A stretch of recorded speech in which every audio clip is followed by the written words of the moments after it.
Boa noite, queridos. Para mim é uma honra muito grande estar aqui no meio de vocês, depois de muitos anos.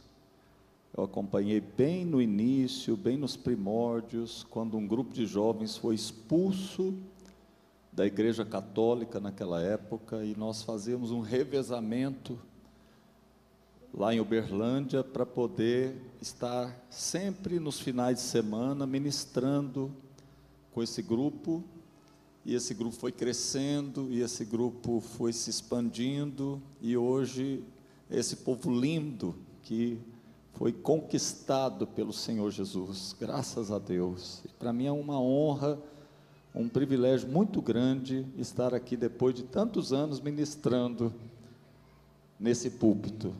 Muito obrigado pela oportunidade, queridos irmãos, pelo convite.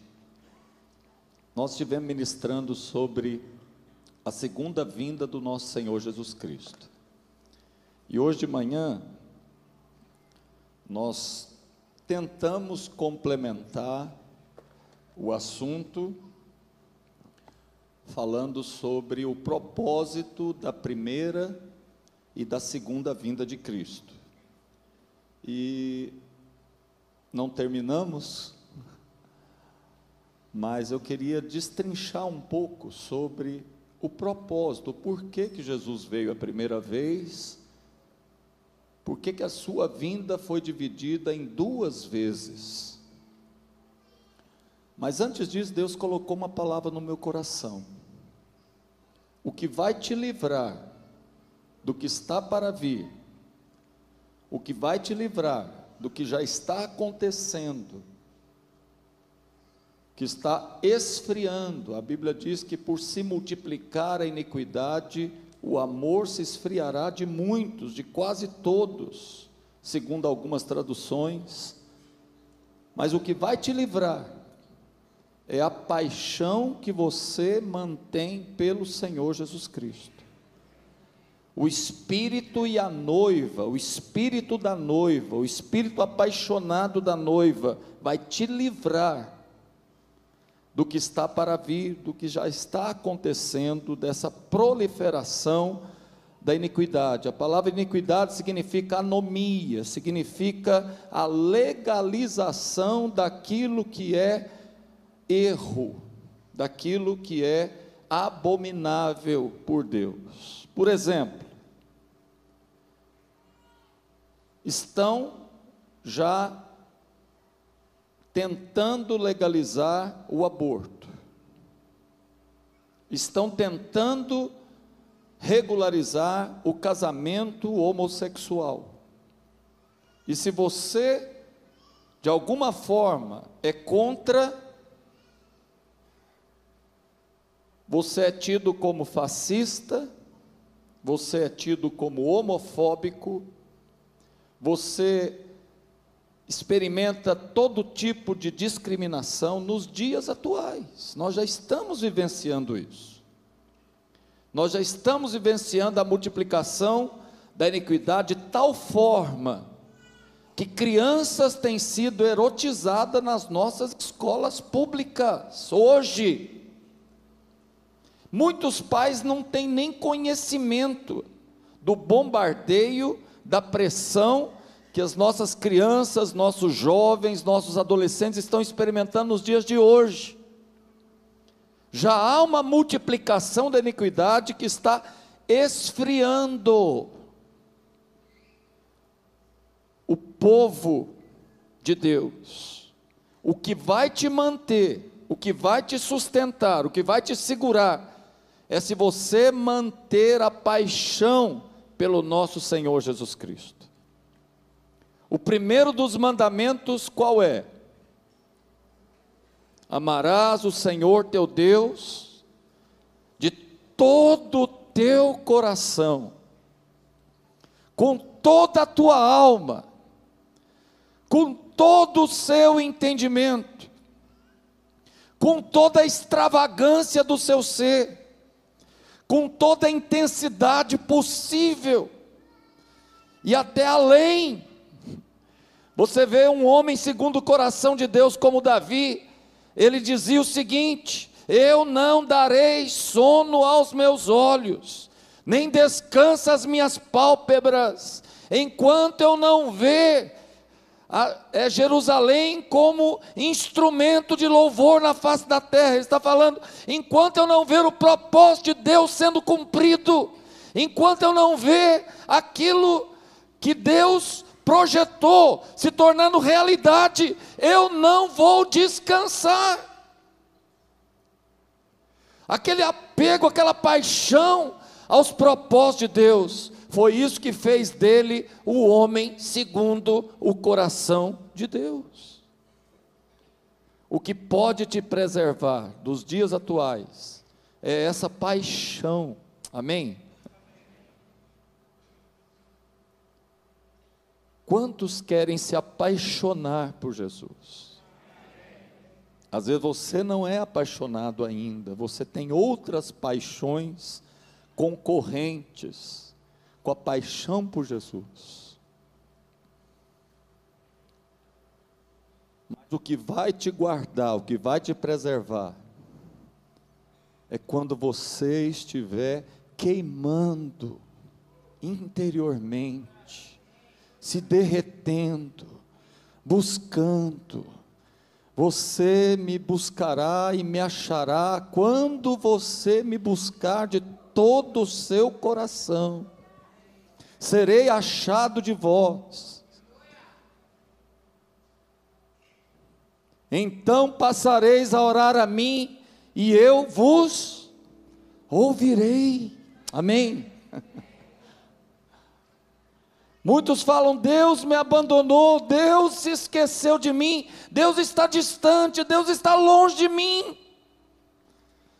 Na verdade, queridos, não tem como fugir de Deus, Deus nos cerca de todos os lados. Salmo 139 diz, se eu subo aos céus, Deus está, se eu desço ao mais profundo abismo, lá Deus está, se eu for para o vale, se eu for para o monte, se eu pegar um navio e for até os confins dos mares, Deus está lá também. Não tem como fugir. Para onde fugirei da tua presença? Para onde me esconderei do teu espírito? Não tem para onde fugir de Deus. Na verdade, Deus nos cerca de todos os lados, só que não percebemos, não valorizamos, não damos a Ele a devida atenção. Esse é o nosso problema. Deus está em todos os lugares, e Deus não precisa te provar mais nada. A Bíblia fala que Deus já provou o seu amor para conosco, pelo fato inquestionável, não é uma historinha, é um fato histórico. Nós estamos em 2018, no final de 2018, depois desse fato histórico, Jesus veio. Jesus veio, Ele pisou nessa terra, o próprio Deus, que se fez carne e habitou entre nós. Deus já mostrou o quanto nos ama. Ele não nos deu ouro, Ele não nos deu prata, Ele não nos deu dinheiro, Ele não nos deu saúde, Ele deu mais do que isso, Ele deu seu único filho. Ele já provou o quanto nós valemos para Ele. Basta você crer, só basta você crer, você acreditar no amor de Deus para conosco. Deus já provou o seu amor para conosco. Quantos querem se apaixonar pelo Senhor Jesus Cristo? Eu queria te convidar a ficar de pé. Você vai orar com a pessoa do seu lado, e você vai ministrar uma frase simples.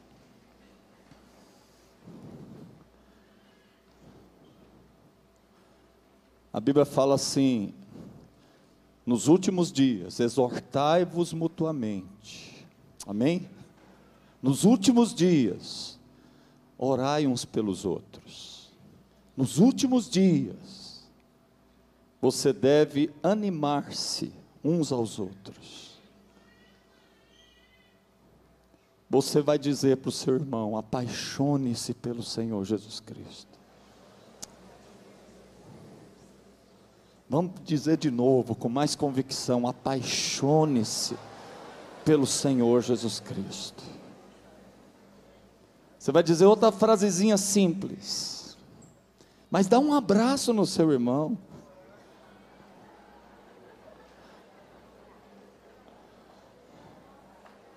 Dá um abraço. Fala para o seu irmão uma verdade, afirma para ele: se você buscar, você vai achar.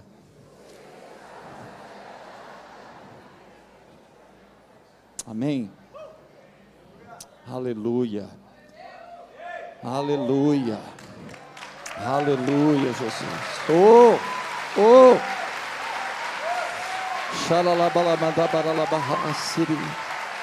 Oh, Jesus. Oh, Senhor.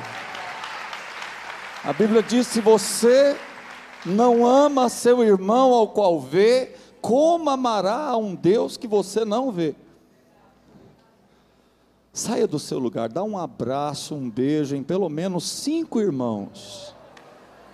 Você vai tomar essa iniciativa, vai dar um abraço, um ósculo santo na face dele, na testa dele, de pelo menos 5 irmãos. Se você quiser 10, 20.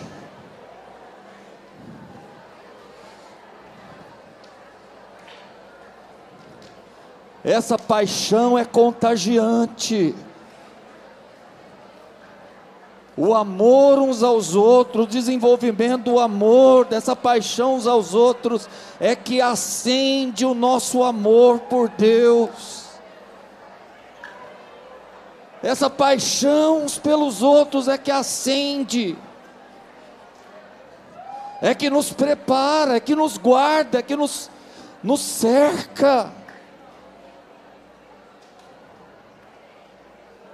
Aleluia. João diz assim: olha, se andarmos na luz, como Ele permanece na luz, nós temos comunhão uns com os outros. Olha, nós entramos no nível de estar em comuns com os outros. Nós entramos no nível de se sentir em família uns com os outros. E o sangue de Jesus Cristo, seu Filho, nos purifica de todo pecado. Nós somos lavados e purificados no sangue de Jesus, quanto mais nós nos envolvemos em família uns com os outros. Agora dê mais 2 abraços em quem você não deu.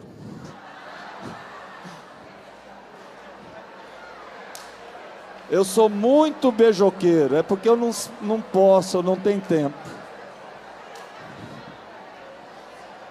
Às vezes eu ando na rua, eu abraço e beijo os guardas.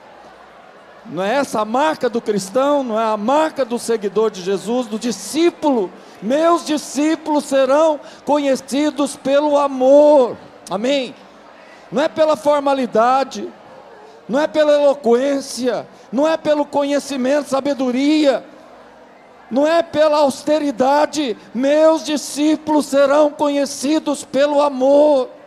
Está em tempo de despertar esse amor e distribuir esse amor, e de ser fonte do amor de Deus. Pelo amor de Deus que nós fomos resgatados. Amém? Agora você pode assentar um instante.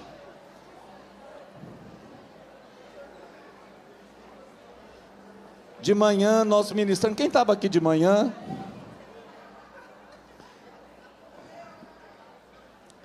De manhã nós ministramos sobre o propósito da primeira vinda de Cristo. O primeiro propósito, Ele veio para manifestar a verdade. Conhecereis a verdade, e essa verdade vos libertará, né? A lei veio através de Moisés. a graça e a verdade vieram por intermédio do Senhor Jesus Cristo. Amém? Ele veio para manifestar a verdade, não uma das verdades. Ele veio e ele é a própria verdade, em pessoa. Ele veio para manifestar qual é a verdade. Ele é o padrão, ele é a própria verdade. Não existe verdade fora dele. Por isso que muitas vezes, quando ele estava nos orientando em algum conhecimento, em alguma doutrina, em algum esclarecimento, ele dizia sempre: em verdade vos digo, porque ele é a própria manifestação da verdade. E a verdade nos livra do engano. Segundo propósito da primeira vinda de Cristo, ele veio para nos remir dos nossos pecados. Ele veio para pagar o preço do resgate da nossa alma. A Bíblia diz que o resgate da alma é caríssima. É caríssima. Sabe o que tem valor no mundo espiritual? Não é dinheiro, não é ouro. O que vale no mundo espiritual? Sangue. Sangue. Moeda do mundo espiritual se chama sangue. Quem já viu filmes de terror onde virgens são sacrificadas? Onde crianças? Quem já ouviu falar de satanistas sacrificando crianças? Quem já ouviu falar? Eles procuram sangue inocente, um sangue puro. Jesus foi o único que tinha o sangue puro. Foi o único que derramou um sangue sem pecado, sem mancha.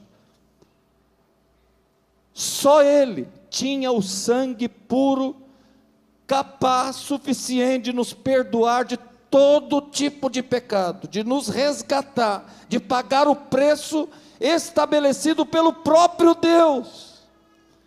Isso às vezes funde a nossa cabeça. Às vezes a gente fica pirado na nossa cabeça, a gente pira o cabeção.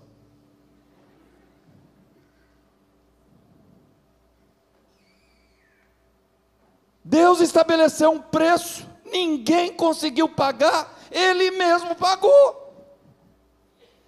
Ele mesmo se encarnou. O Verbo se fez carne e habitou entre nós. Ele mesmo assumiu uma forma humana e ele já nasceu para pagar o preço. E a Bíblia diz que ele rasgou o escrito de dívidas que era contra nós. Ele o encravou na cruz do Calvário. Ele expôs ao vitupério, à vergonha, os principados e potestades que nos oprimiam, que nos condenavam, que nos cobravam, que nos acusavam. Ele nos expôs à vergonha e triunfou na cruz. Ele pagou o preço e nos resgatou. Propósito da segunda vinda, da primeira vinda de Cristo. O terceiro propósito foi nos congregar. A palavra de Deus diz que Ele faz com que o solitário conviva em família. Junta os dispersos, traz os dispersos. A Bíblia diz que Ele morreu, se sacrificou para reunir. O que significa reunir? Sabe o que é eclésia? Sabe o que é a igreja mínima? Onde 2 ou 3 se reunirem. O que é reunir? Unir de novo. Por vários motivos, nós nos isolamos, principalmente por mágoas, por ressentimentos, principalmente por feridas na alma, principal propósito de Satanás é ferir, é magoar, é machucar os líderes, os pastores, é gerar ferida no coração dos pastores. Não é à toa que nós estamos experimentando um tempo onde pastores estão se suicidando, porque o foco do inimigo ultimamente é ferir os pastores, é machucar os pastores. E o alvo de Satanás é: ferirei o pastor, e as ovelhas se dispersarão. Mas o alvo de Jesus, através do seu sacrifício, é nos reunir, nos unir de novo, em um só corpo, todos os dispersos, num só corpo. Com o seu sangue ele aboliu toda inimizade, ele destruiu a parede de separação que havia entre nós, entre os extremos, e nos fez congregar pessoas de índoles diferentes, de formações diferentes, de condições sociais diferentes, de classes diferentes, de níveis até de inteligência e de capacidade diferentes. Ele nos fez amém? Nós não somos uma uniformidade. O propósito da igreja falsa, o propósito do engano, o propósito satânico é Babilônia, todos o mesmo nível, a mesma classe, todos uniformes, façamos-nos um só nome, reunamos num só lugar, tenhamos a mesma língua, falemos a mesma coisa, pensemos do mesmo jeito. Mas Deus não é assim. Deus pega uma mão, junta com o pé, junta com o olho, junta com uma boca, cada um com ênfases diferentes, e os faz congregar em um só corpo. A igreja é um corpo que tem membros diferenciados, tem ênfases diferentes. O propósito de Deus não é uniformidade. Aliás, Ele manda o seu povo sair do meio da uniformidade, fugir da uniformidade. Sai de Babilônia, povo meu, sai. O propósito da igreja é unidade. Amém? Unidade é a convivência, é a tolerância dos diferentes. Amém? É o respeito pelos diferentes. É o amor, é a ligação, é o caminhar juntos com pessoas diferentes. Amém? Em Cristo isso é possível. Então Ele nos fez congregar em um só corpo. Qual o propósito então da segunda vinda de Cristo? O período compreendido entre a primeira vinda de Cristo e a segunda vinda de Cristo se chama últimos dias, se chama plenitude dos tempos, ou se não, tempo dos gentios. Por que Ele dividiu em duas vindas e não numa só vinda? Para me incluir e te incluir. Porque Ele veio para o que era seu. Quem eram os seus? O povo de Israel. Mas como Ele queria atingir, incluir todas as nações, todos os gentios, povos de todas as tribos, raças, línguas e nações e etnias, então Ele deu um espaço de tempo entre duas vindas, para que eu e você pudéssemos entrar. Senão eu e você estaríamos de fora. E hoje nós fomos enxertados no povo de Deus. Nós que éramos alheio às alianças, nós que éramos inimigos, nós que estávamos destinados à condenação eterna, nós que estávamos excluídos do povo de Deus, fomos enxertados pela misericórdia do Senhor.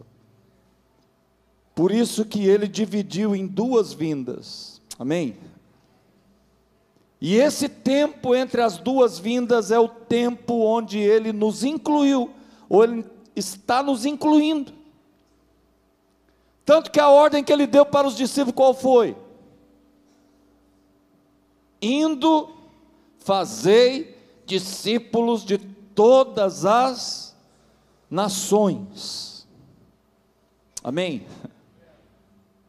Esse evangelho do reino, disse o próprio Senhor Jesus Cristo, será pregado em todo o mundo, em testemunha a todas as nações, então virá o fim. Amém? Ele está aguardando isso acontecer. É isso que Ele está esperando acontecer. Ele só não voltou ainda, porque Ele é longânimo para com todos. Ele não quer que nenhum pereça. Ele quer incluir todos. Ele quer dar chance ao mais vil pecador. Ele ainda dá chance. Para quem está vivo, ainda há esperança. Deus não desiste de ninguém.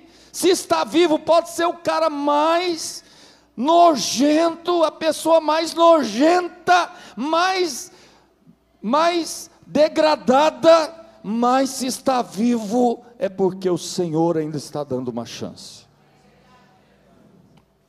Ele não desiste.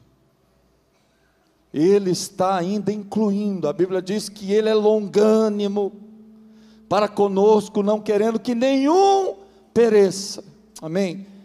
Mas que todos possam achar lugar de arrependimento, todos possam se arrepender. Ele está dando oportunidade a todos, todos têm oportunidade, e é esse tempo que Ele está dando. Não retarda o Senhor sua promessa, ainda que alguns a tenham por tardia, mas é longânimo para com todos, não querendo que nenhum pereça. Ele não quer que ninguém pereça. Ele está dando oportunidade a todos, inclusive a nós, amém? Porque não é o fato de ser batizado, de ter convertido, de frequentar uma igreja, que muitas vezes você não precisa de arrependimento. Às vezes é necessário, porque senão você entregava a sua vida a Jesus, você já estava pronto para ir para a glória, e às vezes não. Às vezes você ainda tem muitas áreas que necessita do trabalho de Deus, do quebrantamento que vem da parte do Espírito Santo. Precisa áreas ainda ser mexidas na sua vida, para que Ele possa arrancar raízes, arrancar o mal pela raiz. Ele disse: olha, o machado está posto à raiz das árvores. Toda árvore que não produzir bom fruto, Ele arranca. Amém? Não é o fato de estarmos aqui que também não precisemos de arrependimento. Precisamos também. Amém? A Bíblia fala que Deus habita num alto, inatingível lugar. É impossível chegar a Deus. Não tem méritos que possamos ter para atingir Deus, de alcançar Deus, acessar Deus. Mas Deus também desce ao quebrantado, ao contrito de espírito, aquele que reconhece a sua dependência, aquele que é dependente. Amém? Deus às vezes está esperando isso de nós, esse tipo de atitude, esse tipo de modus vivendi. Ele está esperando isso de nós. para nos aperfeiçoar, para descer a nós, para se manifestar na nossa vida. Amém? Ele está te dando oportunidade também. Mas o propósito da segunda vinda, manifestar, implantar o reino de Deus em toda a terra. O que ele ensinou os seus discípulos a orar? Qual a expectativa que ele gerou nos seus discípulos? Venha teu reino, seja feita a tua vontade aqui na terra como é feita nos céus. Bem-aventurados que têm fome, têm sede de justiça, serão fartos. Bem-aventurados que hoje choram, serão consolados.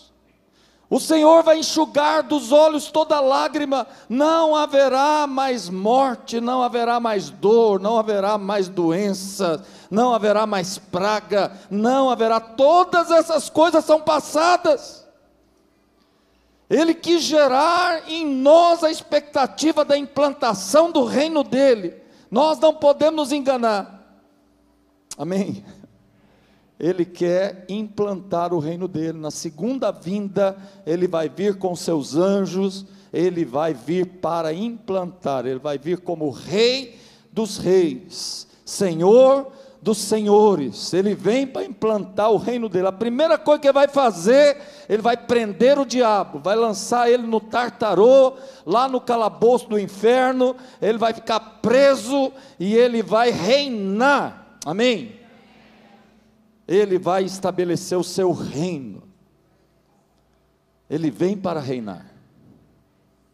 Aquilo que os judeus se decepcionaram, inclusive de forma crítica colocaram na sua cruz: aqui jaz o rei de Israel. Na verdade, eles estavam decepcionados. Amém? A Bíblia fala que Deus habita num alto, inatingível lugar, com Jesus. Eles esperavam que Jesus viesse para implantar o reino na primeira vez. Se ele viesse na primeira vez para implantar o reino, eu e você estaríamos fora.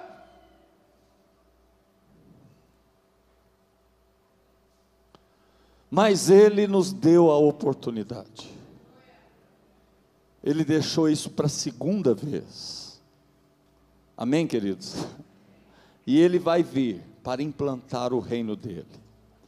E quando ele vier, a Bíblia diz que o leão comerá palha, ou comerá capim, juntamente com o boi. Não sei se ele vai também se tornar herbívoro, mas é o que a Bíblia diz. O lobo e as ovelhas juntos se deitarão, a ursa e a vaca se abraçarão, e não haverá mais maldade na face da terra.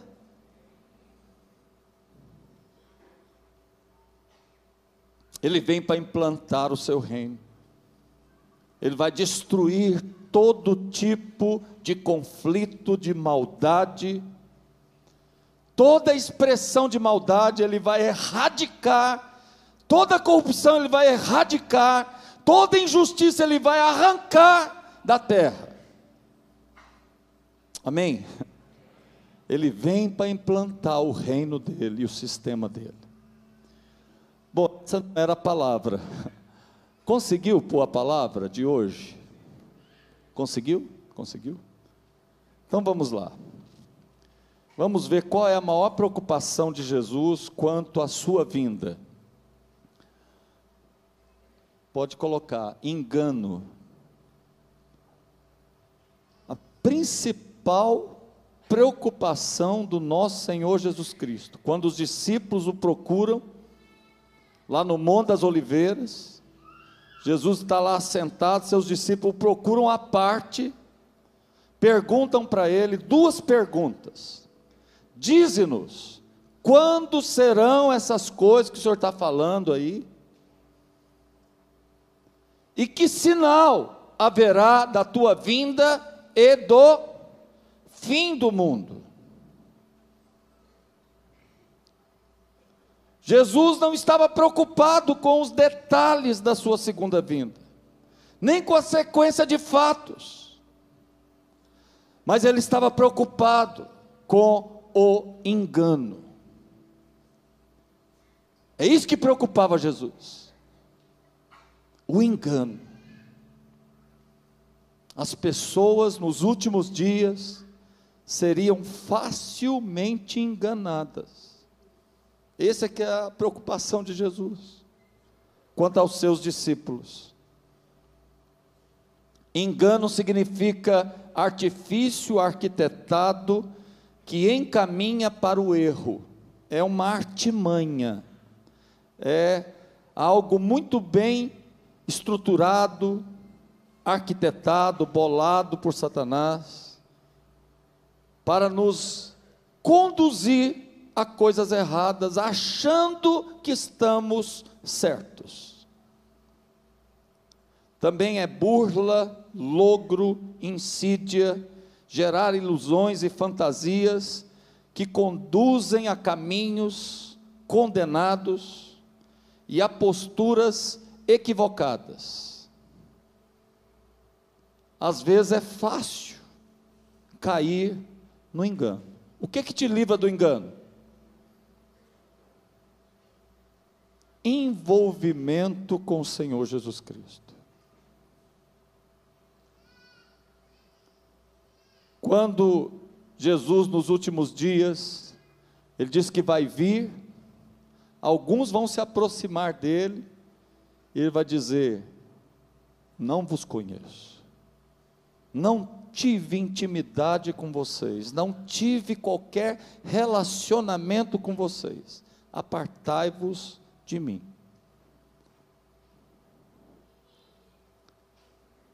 Há caminhos que ao homem parecem corretos, direitos, mas o fim deles são caminhos de morte, são caminhos letais. Provérbios capítulo 14, versículo 12. Ó filho do diabo, cheio de engano e malícia, inimigo da justiça, quando cessarás de confundir os retos caminhos do Senhor?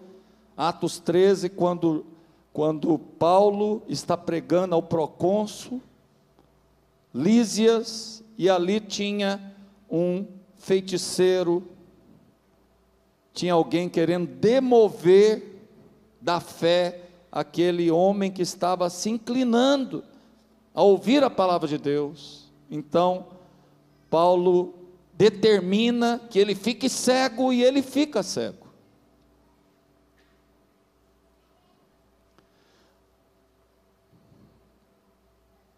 A maior preocupação de Jesus, então, nesses últimos dias, é com relação ao engano, que produziria a iniquidade.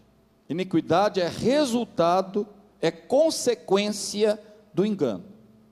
Como eu disse, a iniquidade é a legalização daquilo que é errado, é tornar lei alguma coisa que há pouco tempo era abominável por nós, era nojenta aos nossos olhos, era rejeitado há pouco tempo por nós, e hoje está se tornando permissivo. Hoje a sociedade está abraçando, está aceitando, está até legalizando. E quem é considerado os errados são aqueles que resistem. Estão entendendo o que é iniquidade? A iniquidade é promovida pelo engano, e consequentemente promove também o esfriamento. É como se a consciência humana fosse apagada, fosse extinta. As pessoas agora vivem uma vida relativa, relativiza as verdades. Elas não têm mais qualquer reação Por isso que causa esfriamento. Jesus disse: olha, por se multiplicar a iniquidade, esse é o maior perigo. Muitos se esfriarão, muitos ficarão insensíveis, muitos perderão aquele fogo, aquela vida, muitos vão ficar apáticos. Aliás, a palavra engano é a palavra apático. No original, a palavra apático. Vão ficar insensíveis, vão ser pessoas sem consciência. É o que nós já estamos percebendo, já estamos vendo. Eu não sei aqui, queridos, mas lá em Anápolis, lá em Goiás, às vezes aqui não aconteceu. Pais ficaram assustados com os próprios filhos nessa última política. Aconteceu aqui também? Quem que soube disso que aconteceu? Pode levantar a mão para mim. Pais ficaram chocados com os próprios filhos. Eles têm sido bombardeados nas escolas, eles não estavam percebendo. O marxismo cultural tinha já formado verdadeiros ativistas, defensores de ideologias tão nojentas, tão nefastas, e achando que aquilo é o normal. Filhos que cresceram na igreja,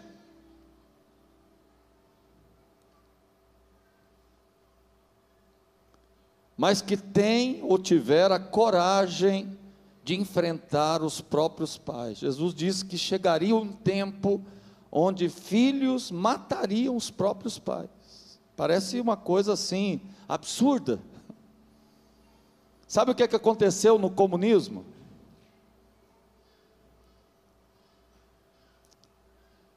Onde 70 milhões na China foram mortos, aproximadamente, 30 milhões na Rússia, na União Soviética, muitos mortos pelos próprios filhos, porque o Estado assumiu as crianças, fez tipo uma lavagem cerebral, e até hoje é assim. O Estado é que educa os filhos, você apenas gera, o Estado assume, e os filhos começaram a entregar os pais, e alguns até com fuzis, fuzilaram os próprios pais. Parece absurdo, mas isso quase aconteceu no Brasil.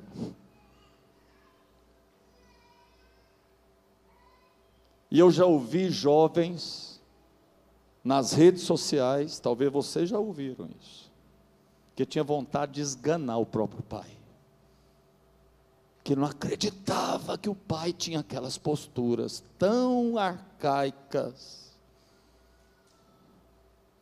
Filhos condenando os próprios pais nas redes sociais.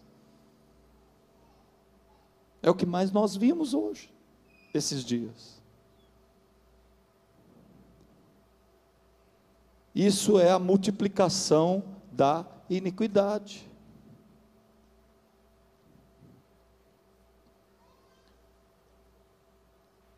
Vamos ver alguns tipos de engano, né, relatados na palavra de Deus. Um deles é o disfarce. Acautelai-vos que ninguém vos engane. Mateus 24:4. Acautelai-vos dos falsos profetas, que vêm a vós disfarçados de ovelhas, mas interiormente são lobos. Só no estereótipo, só por fora, eles parecem ovelhas, mas no interior são lobos vorazes, destruidores. Ele está falando nos últimos dias isso ia acontecer, que a gente precisa tomar cuidado com esse tipo de pessoas. Não podemos acreditar, queridos, só porque a pessoa tem carisma, aparentemente é usado por Deus.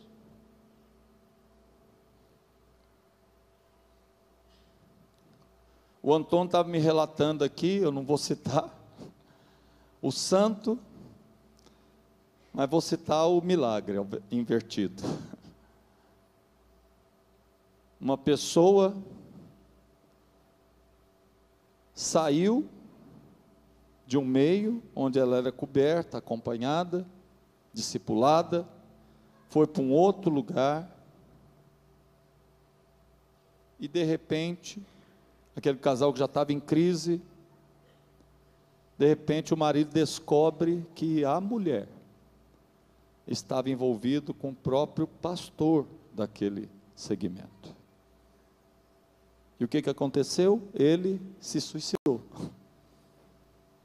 E até hoje esse pastor ou essa igreja sustenta essa pessoa. Paga o aluguel dela, paga tipo o aluguel da outra. E o pastor continua pastor. Parece chocante. Mas sabe o que mais me dói? É que pessoas não estão mais se chocando com essas coisas. Está se tornando tão comum. O problema é que quando está se tornando comum, parece normal. Mas é anormal. Isso é abominável. Jesus disse: olha, vai vir escândalos. É certo que virá escândalos, mas ai daquele pelo qual o escândalo vem. Era melhor ele amarrar uma pedra e se suicidar. Era melhor ele se matar. Era mais digno ele se matar. Para Deus isso é chocante. Para Deus isso é inadmissível. Mas nós estamos aceitando. Nós estamos nos conformando. Nós estamos tomando uma forma permissiva. Queridos, isso não é aceito por Deus. Deus fica irritado, indignado com essas coisas. A primeira coisa que Jesus nos ensinou a orar: santifica, Pai nosso que estás nos céus, santificado seja o teu nome. Tem muita gente sujando o nome de Deus. Sujando, emporcalhando o nome de Deus. O juiz é para essas coisas. Essas coisas não ficarão impunes. Não é porque a pessoa tem carisma e aparenta sinais mirabolantes. Pelo menos nesse lugar, né, Antônio? Se eu não me engano, tem muitos sinais. Nesse lugar aí que você me falou. Tem muitos sinais. Muitos. Estão na mídia aí muitos sinais. Mas não adianta. Muitos chegarão diante de mim naquele dia. Senhor, em teu nome fizemos maravilhas. Senhor, em teu nome nós expelimos demônios. Senhor, em teu nome profetizamos. E eu lhes direi explicitamente: apartai-vos de mim, praticantes da iniquidade, apartai-vos de mim. Vocês que legalizaram, que tornaram comum o erro, que tornaram permissivo o erro, vocês que contribuíram para que o erro fosse permitido, apartai-vos de mim, nem vos conheço. Nós temos que nos indignar com essas coisas, queridos. Nós não podemos aceitar como normal. É anormal.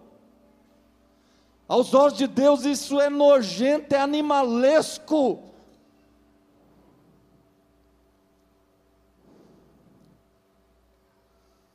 Eu já citei esse versículo. Nem todo aquele que me diz Senhor, Senhor, entrará no reino do meu Pai. Há muita superstição gospel, queridos. Muitos são susceptíveis ao engano, correm atrás de profetas. Aqui isso não acontece, não.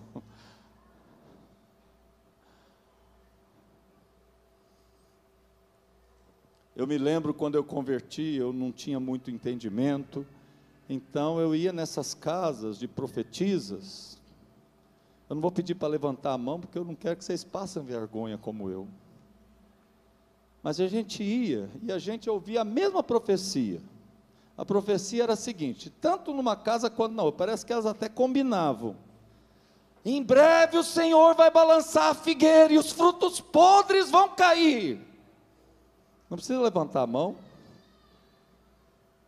mas eu sei que alguns já ouviram essa profecia. Era a mesma. Na maioria das vezes eram profecias de condenação, e a gente ficava ali trêmulo de medo. Porque Deus é um Deus severo, austero, e aquelas irmãs olhavam a gente com aqueles olhos fuzilando de condenação. Mas a Bíblia diz que a profecia tem 3 propósitos. O propósito primeiro é edificar, ou seja, alguém que está caído, alguém que está para o chão, detonado, ela vai levantar, ela vai erguer. Edificar é erguer, é levantar. Ela vai exortar, que significa dar uma injeção de ânimo, aquele que está prostrado, desanimado. Como Jesus disse, ele não pisa uma cana quebrada, ele não apaga um pavio que fumega, pelo contrário, ele sopra até que aquele pavio pegue fogo de novo. A profecia também, ela veio para consolar. Amém? Deus quer um povo profético. Moisés suspirou e disse: ah, quem dera que o povo todo fosse profeta. Deus está precisando de muitos profetas nos dias de hoje. A Bíblia fala que o testemunho de Jesus é o espírito da profecia. Está precisando de muitas pessoas para edificar, para exortar, para consolar. Amém? Essa é a maior característica do Espírito Santo: confortar, consolar, levantar, dar uma palavra de ânimo. Estava lá Maria se sentindo a pior das mulheres, estava grávida, não sabia nem de quem. Já pensou uma mulher ficar grávida e não saber de quem? Tem algumas que não sabem de quem, porque é tantos homens que ela se envolveu, que ela não sabe de quem. Mas agora ela era virgem, ela nunca tinha se relacionado com ninguém, ela se sentia a pior das piores. Chega um anjo com uma palavra de Deus profética para elas: salve agraciado, o Senhor é contigo, bendita és tu entre as mulheres, bendito o fruto do teu ventre. Não vai falar Jesus, porque isso já está rezando.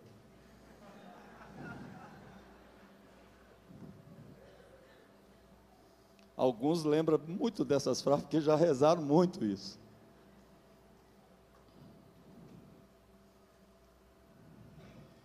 Ele será chamado Yeshua. Tem uma palavra de ânimo. Estava lá Gideão, covarde, malhando o trigo escondido atrás dos carvalhais, com medo dos midianitas. Chega o anjo para ele e diz: homem valente. Ele acha para um lado, olha para o outro e faz igual o Chaves: quem poderá nos socorrer? E o anjo fala: é você. Ele fala: cadê? Você livrará o meu povo. Isso é uma palavra profética. Amém? A palavra de Deus, ela levanta, ela ergue, ela gera fé, ela não gera medo, ela não gera confusão. A palavra, quando vem de Deus, ela gera fé, ela gera ânimo, ela conforta, ela consola, ela levanta. Amém? Levanta o caído. Agora tem muito profeta da condenação. Você já viu? Quando vira o ano, nós já estamos próximos de virar o ano, aí tem os profetas satânicos. Eles vão profetizar o que Satanás faz. O que Satanás faz? Matar, roubar e destruir. Eles vão profetizar que avião vai cair, que catástrofes vão acontecer, eles vão gerar medo no povo. Essas são as profecias diabólicas. E tem muitos homens e mulheres que se dizem servos do Deus Altíssimo, que são usados por Satanás para gerar medo. Quem tem o império do medo é Satanás. Deus gera fé, Satanás gera medo. Amém? Eu, quando era mais jovem, eu queria fazer cabeça. Eu queria ser um pai de santo. Você sabe qual é o tratamento de um pai de santo? O que ele tem que se submeter? Quando eu vi, eu desisti. Eu tinha que ficar numa fossa. Fossa é aquela latrina no fundo de quintal, aquela casinha. Ficar dentro da fossa durante 21 dias, sendo urinado e defecado. É isso que Satanás faz com seus servos, com seus cavalos. Humilha eles, gera medo. Eles morrem de medo da entidade que domina eles. Agora o Espírito Santo gera esse tipo de medo? Se submete a esse tipo, te submete a esse tipo de humilhação? Queridos, não é o Espírito Santo que faz essas coisas. Profecia que é de Deus te levanta, te anima. Pode até te confrontar, mas com o objetivo de te levar ao arrependimento.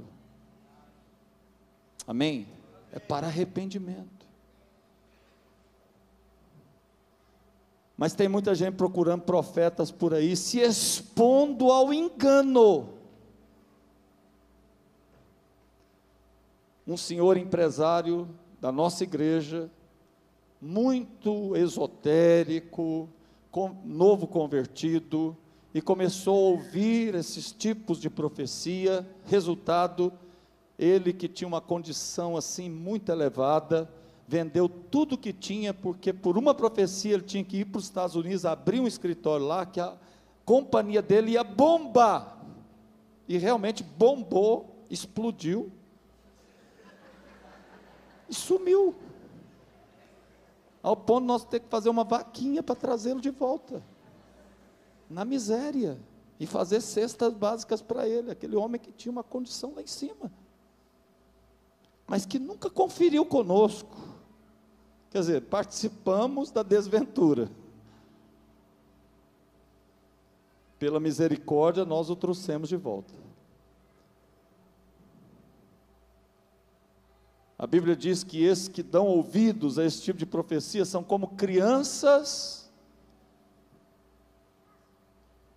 Meu Deus. Inconstantes. Levada ao redor,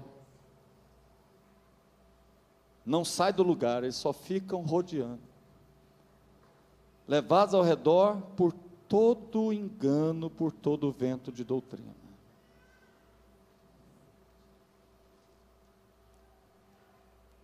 Só vou mais um quadro. Outros são seletivos, escolhendo a quem ouvir, aqueles que lhes agradam.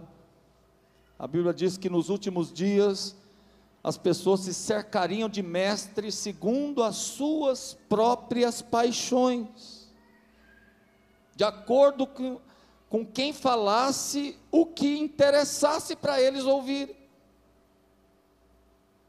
Quem já ouviu falar dos desigrejados? A igreja que mais cresce hoje. Eles são seletivos, eles escolhem a quem quer ouvir, e no recôndito do seu lar, dentro da sua casa, entrando nas redes sociais, eles escolhem o pregador deles, aqueles que agradam.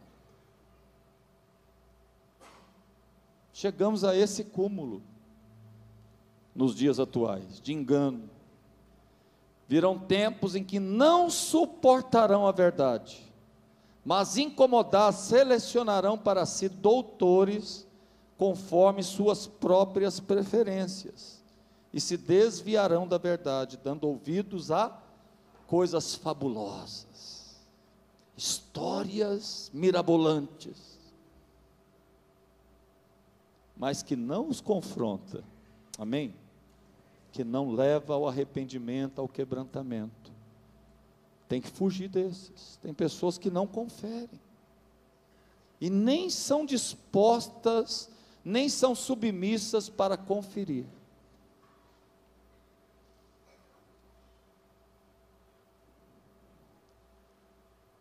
Eu vou encerrar porque ainda tem mais uns 30 quadros para passar. Mas acho que vocês já pegaram o espírito que Deus queria revelar para vocês. Toma cuidado, meu querido. Cuide de si mesmo. Paulo, escrevendo a Timóteo, ele disse: cuide de si mesmo e da doutrina, porque você pode salvar outros e você mesmo ser desqualificado. Você pode até salvar outras pessoas, e pelo engano, pelo domínio do engano, você mesmo ser rejeitado. Toma cuidado de ti mesmo, amém? Sabe qual a oração mais forte que Jesus fazia nos dias da sua carne? A Bíblia diz que nos dias da sua carne, segundo Hebreus, capítulo 7 em diante, está escrito que nos dias de sua carne, Jesus orava por si mesmo. Às vezes você pode pensar que é egoísmo. Não é egoísmo, isso é cuidar de si, amém? Ele orava para que ele não caísse nas tentações. Ele até nos ensinou a orar dessa forma: não me deixes cair em tentação, amém? Você deve orar, clamar diante de Deus. Você não é o bambambam, você não é o super-homem, a super-mulher, você não é a mulher maravilha, você não consegue sem Deus. Se você tem essa dependência de Deus, você precisa clamar a Deus: me guarda, me livra de cair em meio às tentações. As tentações me cercam, eles estão dentro de mim, na minha carne, eles estão me tentando, eles estão me querendo tirar da tua presença, eles estão querendo que eu caia, eles estão querendo me envolver, mas não me deixe. Ele orava com grande clamor e lágrimas. A oração mais apaixonada de Jesus é para que ele não caísse. E ele orava a quem o podia livrar da morte, não a morte física, mas a morte espiritual, que é a pior de todas. É o desânimo, é a prostração, é a aceitação do inaceitável, é a aceitação da iniquidade, é a prática da iniquidade, é cair no engano, é esfriar. Não tem coisa pior do que o esfriamento, do que a incredulidade, não tem coisa pior. A Bíblia diz que aquele que caiu na incredulidade não entrará no meu repouso. Nós temos que ser intensos, amém? 1 Coríntios capítulo 15, versículo 59, ser de firmes, constantes, sempre abundantes na obra do Senhor, sabendo que no Senhor, seu esforço não é vão, o Senhor vai te recompensar, o Senhor Ele não se esquece de nenhum dos seus esforços, de nenhum dos seus sacrifícios. Ele é aquele que vai te galardoar pelos seus sacrifícios, pelo seu esforço, amém? Ele não se esquece.